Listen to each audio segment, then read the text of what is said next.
country's secondary sector is made up of that economy's manufacturing and industrial capacity, which is made up of two factors.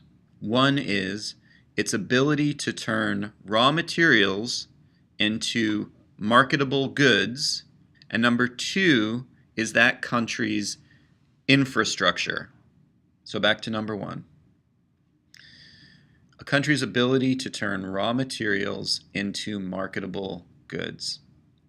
So for example, that country's oil refineries, metal foundries, manufacturing and assembly plants.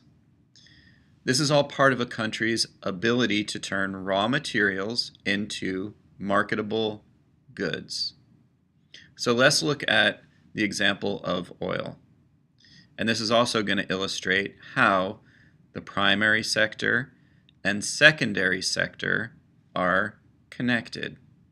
So part of a country's primary sector, we said, is its raw materials and exploitable natural resources, like, for example, oil. The oil that is sucked out of the ground is called crude oil.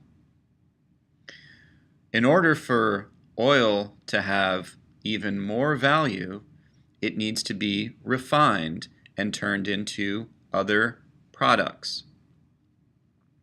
So a country can have the ability to pull oil out of the ground, and that oil has some value, about $50 or $60 for a barrel.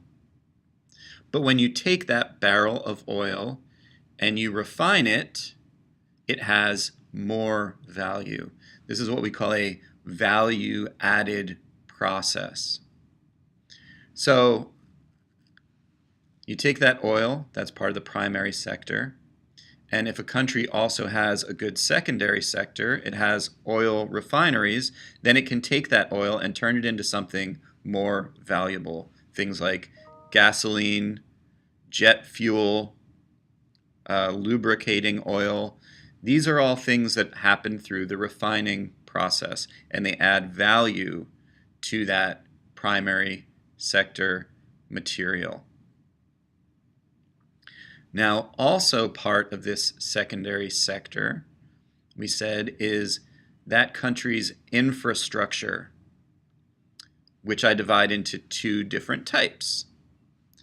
One is a country's physical infrastructure, and that is composed of a country's roads, ports, its power grid, as in the way that it can make electricity and distribute it throughout the country. That's a country's power grid. These are all part of a country's physical infrastructure. So think about it this way. Without good roads and a good way to produce energy, well then how can you run an oil refinery? How can you get that oil from the ground to the oil refinery? And if you don't have electricity, how are you going to actually run that oil refinery? So a country needs to have a strong infrastructure in order to have a secondary sector. So the second type of infrastructure, that was just physical infrastructure. The second type is a country's legal system. Sounds crazy, right? But without what we call a rational legal system, business cannot take place in a country. So this term I just used, rational legal system. A rational legal system is a system of laws that apply to everybody that are easily recognizable and understandable. So in order for business to function, I need to know that I will have legal recourse if somebody that I'm going to do business with fails to hold up their end of a contract. So think about it this way.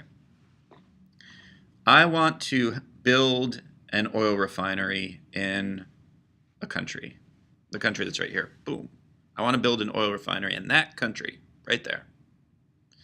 But that country does not have a rational legal system. Am I going to take the chances of signing a contract with somebody in that country for them to build my oil refinery if I know that if they break the contract, there's nothing I could do about it? Chances are I'm not going to do business in that country. Now, if that country does have a good system of laws, and I know that if the people that I hire to build my oil refinery, I know that if they break the contract, I can sue them and collect my money back, well, then I'm much more likely to do business in that country. So again, a secondary sector, number 2, is an economy's manufacturing and industrial capacity, and it's made up of 2 factors. That is, its ability to turn raw material into marketable goods, like turning crude oil into a marketable good like gasoline, and that country's infrastructure, which is divided into its physical infrastructure, like its roads, ports, and power grid, and its legal system.